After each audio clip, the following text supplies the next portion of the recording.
Oi irmãos, tudo bem? Bem-vindos a mais um vídeo aqui do canal, mais um vídeo de estudo da Palavra de Deus.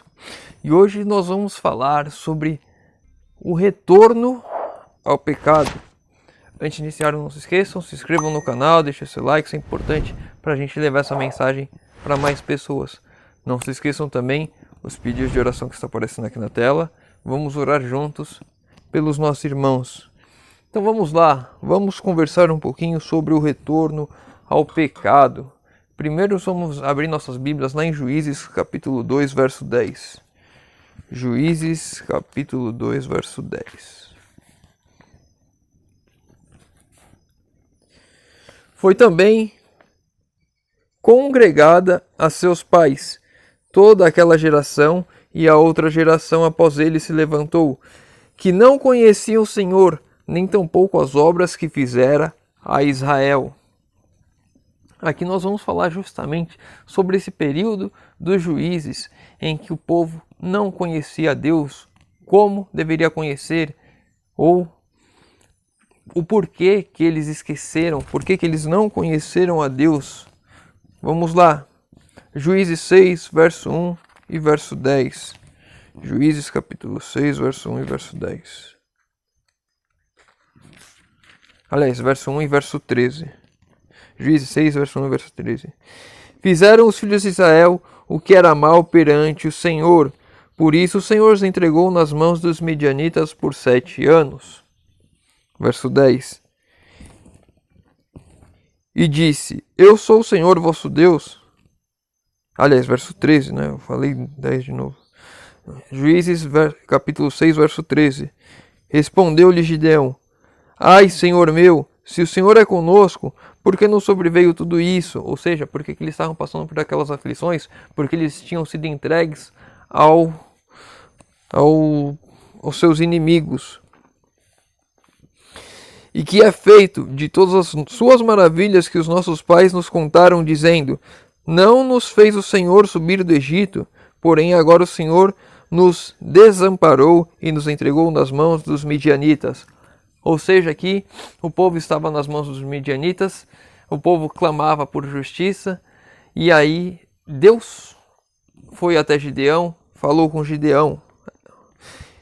Então, a gente vê que o povo saíra do Egito, passaram os 40 anos no deserto com Moisés, entraram na terra de Canaã com Josué liderando, conquistaram territórios, a terra tinha sido dividida, Josué morreu, e aí passou-se uma geração, outra geração, e as pessoas se esqueceram de Deus. E a gente vê aqui um relato interessante, né?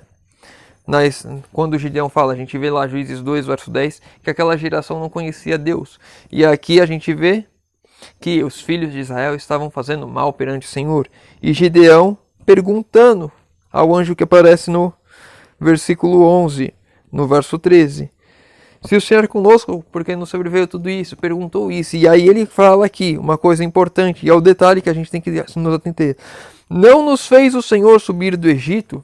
Ou seja, Gideão conhecia a Deus. Gideão conhecia a história. Gideão conhecia tudo aquilo que Deus operara, diferente da grande maioria que não conhecia Deus. E por isso que o povo sempre estava caindo, porque não conhecia a Deus. Vamos lá, Deuteronômio 11, verso 19. Deuteronômio, capítulo 11, verso 19.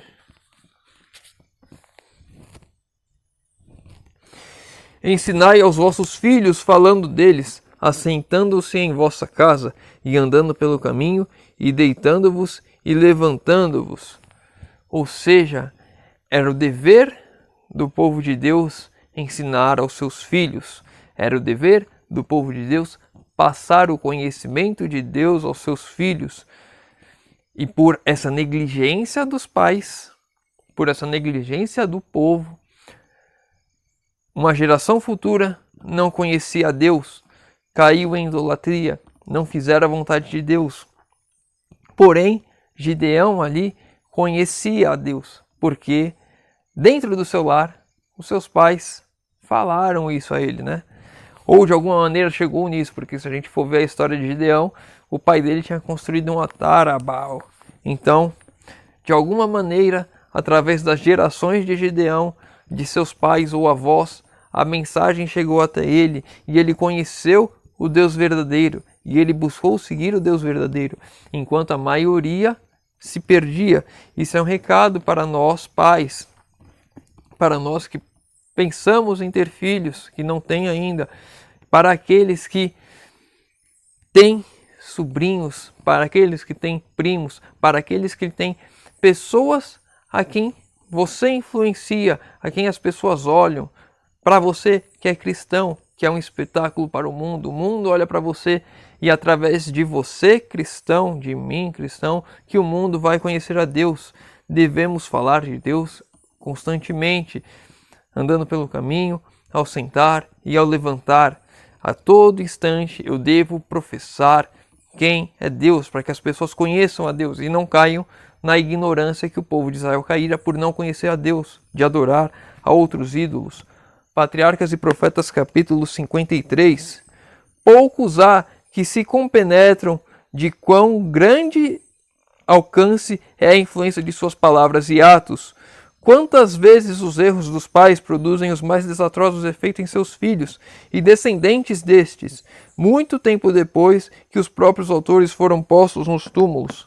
Ou seja, as minhas ações vão refletir nos meus filhos, vão refletir nos meus netos, vão refletir nas pessoas ao meu redor, no meu círculo de influência. Os meus atos têm grande influência para que eu evite o pecado dentro do meu lar, dentro da minha família. Eu devo refletir a imagem de Deus, eu devo falar de Deus, eu devo buscar a Deus nos meus atos, não nas minhas palavras somente, mas nos meus atos, para que as pessoas conheçam a Deus através da minha vida, para que elas não venham a se perder futuramente. A responsabilidade dos filhos está sobre os pais, até certo ponto. Tem certo ponto que aí depende também das escolhas do filho, mas é importante que os pais passem o conhecimento de Deus aos filhos, em palavras e em atitudes, e as pessoas ao seu redor, ao seu cônjuge que não é batizado, que não conhece a palavra de fato. A todas as pessoas ao nosso redor, devemos viver com a influência de Deus. O texto segue: o caráter muitas vezes é provado pelos meios mais simples. Aquele em que o tempo de perigo estavam preocupados em suprir suas necessidades não eram os homens em que se poderiam confiar em uma emergência. O Senhor não tem lugar em sua obra para os indolentes e condescendentes consigo mesmo. Os homens de sua escolha foram os poucos que não permitiram que suas necessidades os detivessem no desempenho do dever. Se eu e você queremos estar nas fileiras de Deus, queremos ser um grupo seleto de Deus, devemos abandonar as nossas necessidades e colocar a vontade de Deus à frente de tudo. Colocar a vontade de Deus, o chamado de Deus, à frente daquilo que eu quero, daquilo que eu desejo, para que Deus possa fazer e usar-me como instrumento para salvar pessoas, para levar o conhecimento de Deus a pessoas. Aqui nós estamos vendo aqui justamente falando dos 300 que seguiram com Gideão para a batalha contra os midianitas. Eles eram pessoas que não estavam preocupadas com a necessidade deles mesmos. Eles estavam mais preocupados em fazer a vontade de Deus, em seguir aquilo que Deus falara. Quando eles passaram pelo rio, esses 300 pegavam a água com a mão e levavam à boca para beber enquanto continuavam marchando, enquanto os outros, que estavam mais preocupados consigo, se ajoelharam e beberam a água confortavelmente, tranquilamente, como sendo aquilo que era o mais importante a eles. O mais importante na minha vida e na sua vida deve ser fazer a vontade de Deus, seguir aquilo que Deus pede para nós.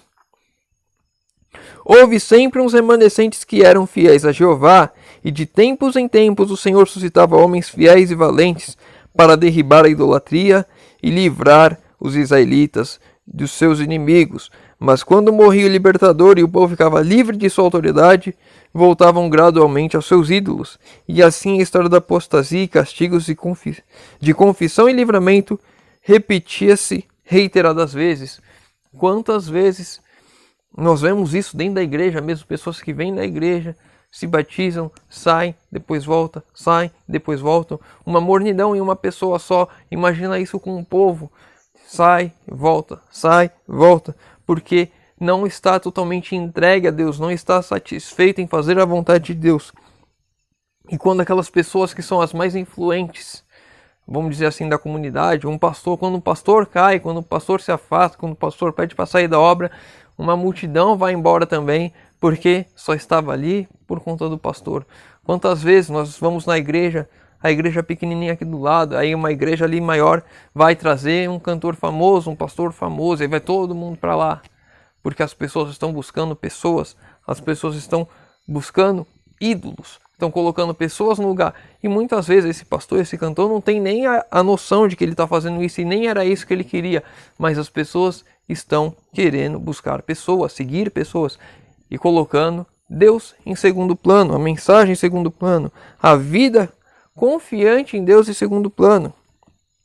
E essa é uma mensagem para que eu e você, para que nós não retornemos ao pecado, para que nós evitemos que nossas famílias, nossos filhos, aqueles que estão sob a nossa influência, sobre a nossa tutela, não caiam nos erros de voltar ao pecado também, através dos nossos atos e exemplos da nossa palavra, do nosso conhecimento, do ensino que passamos, possamos afastar os nossos queridos de retornar aos caminhos errados, que possamos colocar a vontade de Deus em primeiro lugar, para que a vontade de Deus se cumpra de fato.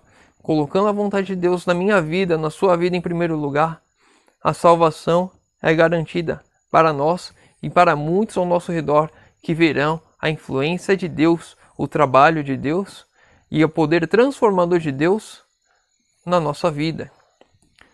Espero ter ajudado um pouquinho os irmãos na questão e na conscientização de quão importante é vivermos pela palavra, de ensinarmos e pregarmos a palavra, principalmente aos nossos filhos, para que todos tenhamos o conhecimento de quem é Deus.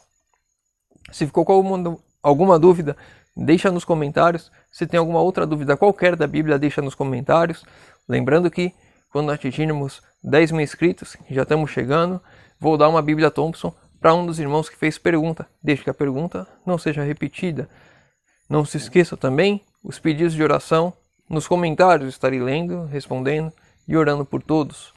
Convido aos irmãos agora que puderem fechar os olhos para falarmos com Deus. Senhor Deus, Pai amado, obrigado, Senhor, porque mais uma vez temos a oportunidade de abrir a Tua Palavra e de estudar. Pai querido, te pedimos que o Senhor nos ajude a fazermos a Tua vontade sempre, Senhor. Te pedimos que o Senhor nos conduza nos Teus caminhos e que possamos, de fato, colocar a Tua vontade em primeiro lugar, que as nossas atitudes falem por si só e que possamos, através delas e através da nossa boca também, professarmos quem é o Senhor e ensinarmos aos nossos filhos e às pessoas ao nosso redor. Te pedimos isso em nome de Jesus. Amém. Meu irmão, fica com Deus e que Deus te abençoe.